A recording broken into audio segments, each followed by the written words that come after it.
नमो भगवते वासुदेवाय। चतुर्थस्कन्धः अध एकत्रिंशत्तमोऽध्यायः। मैत्रेय उवाच तद उत्पन्नविज्ञान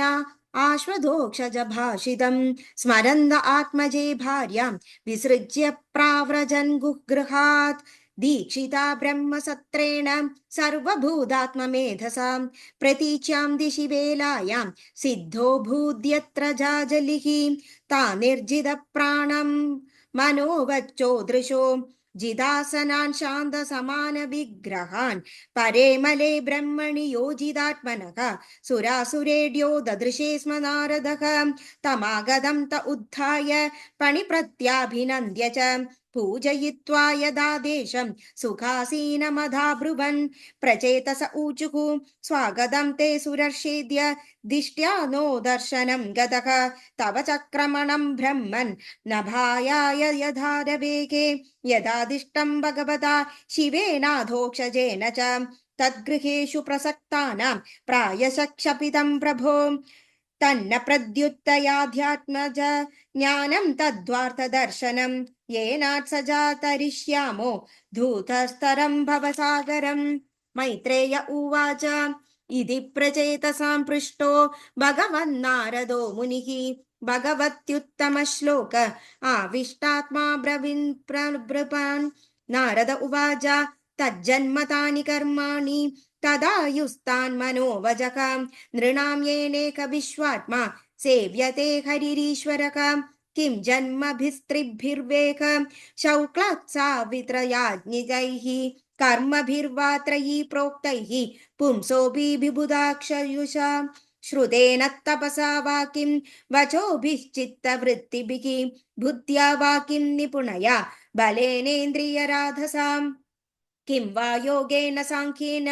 न्यासस्वाध्याययोरपि किं वा श्रेयोभिरज्ञश्च न यत्रात्मप्रदो हरिः श्रेयसामपि सर्वेषाम् आत्मा ह्यवधिरधितः सर्वेषामभिभूतानां हरिरात्मात्मदप्रियः यदा तरोर्मूलनिषेचनेन तृप्यन्ति तस्कन्दभुजोपशाखाः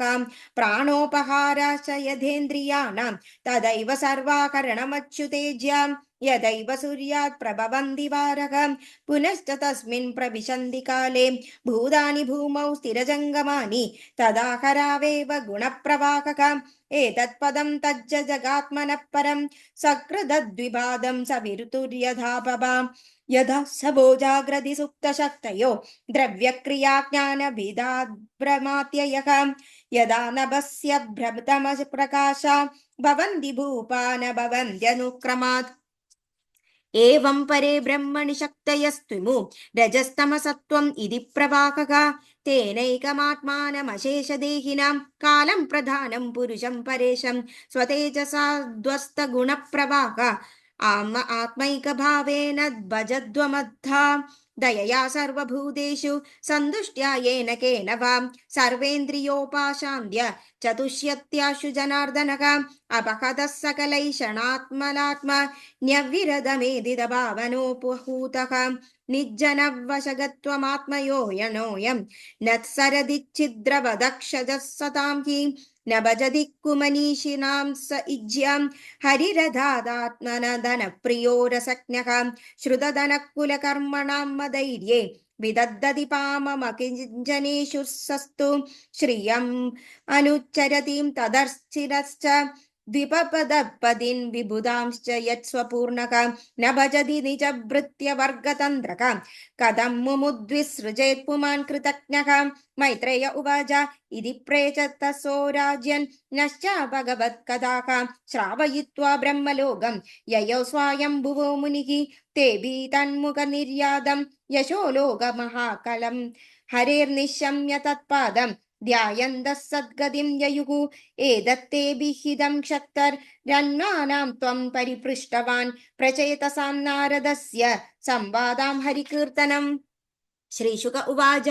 य एष उत्तानपदो മാനവസ്യാനുവർണിതഃ വംശപ്രിയവ്രതസ്യാപി നിബോധൻ നൃപസത്തമ യോ നാരദാത്മാമവിദ്യാം അധിഗമ്യ പുനർമഹീം ഭുക്ത്വാ വിഭജ്യ പുത്രേഭ്യ ഐശ്വര്യം സമഗാത്പദം ഇമാം തു കൗശാരവിണോപവർണിതാം ക്ഷത്താ നിശമ്യാജിതവാദ സത്കഥാം പ്രവൃദ്ധഭാവോ ശ്രുകലാകുലോ മുനേർ ദദാരമൂർധ്നാ ചരണം ഹൃദാഹരേ വിദുരവാച സോയമദ്യ മഹായോഗിൻ ഭവതാ കരുണാത്മനാ ദർശിതസ്തമസ്തപ്പാരോ യത്ര കിഞ്ചനോ ഹരിഃ ശ്രീശുക ഉവാച ഇത്യാനമ്യത്തമാ മന്ത്രവിദുരോ ജഗഹ സ്വയം സ്വാനാം ദിദൃക്ഷു പ്രയയൗ ജ്ഞാതീനാം നിർവൃതാശയഃ ഏതദ്യശൃണുയാദ്രാജൻ രാജ്ഞാം ഹരിയർപ്പിതാത്മനാം ആയുർധനം യശസ്വസ്തി ഗതിമൈശ്വര്യമാപ്നുയാത്. ഈ ശ്രീമദ് ഭാഗവതേ മഹാപുരാണേ വൈയാസിക്യാം അഷ്ടാദശസാഹസ്ര്യാം പാരമഹംസ്യാം സംഹിതായാം ചതുർത്ഥസ്കന്ധേ പ്രചേത ഉപാഖ്യാനം നാമ ഏകത്രിംശത്തമോऽധ്യായः സമാപ്തോऽയം ചതുർത്ഥസ്കന്ധഃ. സർവത്ര ഗോവിന്ദനാമ സങ്കീർത്തനം. ഗോവിന്ദ ഗോവിന്ദ. നാരായണ അഖില ഗുരു ഭഗവൻ നമസ്തേ.